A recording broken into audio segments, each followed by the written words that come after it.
بسم الله الرحمن الرحيم. الحمد لله رب العالمين، والصلاة والسلام على أشرف المرسلين سيدنا ومولانا محمد صلى الله عليه وسلم.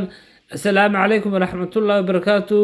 وحان هلكن كسلام يا دمان صومالي محمد ميرول بيتوغان وحقا إنه قسي سعون دونا إن شاء الله قبيدي دينيها اتحناها وحقا بيقامات الليلة أيامه أتكا wuxuuna ka hadlayaa in waqtiga adagi cashar kuu dhigo wuxuuna ku bilaamayaa insha allah sidan: iska ilow ayaamihii adkaayee ku soo maray, waxay idil kuu dhigeen cashar awrane.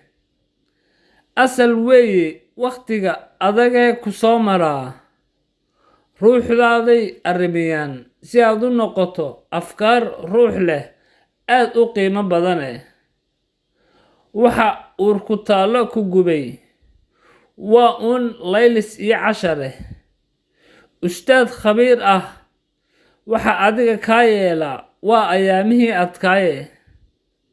waxaad noqotaa ruux wax alifo usuul iyo astaan wacan leh, qalbigaaguna kuu ishaaraa dariiqa toosane iftiimaye.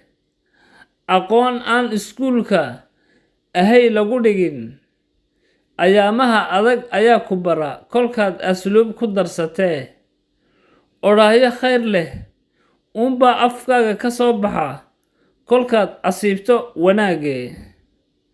alle ruuxii uu jecel yahay adduunyada intuu joogo imtixaan weyn ayuu marshaaye, si ayaanta aakhiro miisaan culus iyo darajo saroo udgoon kor loogu qaado.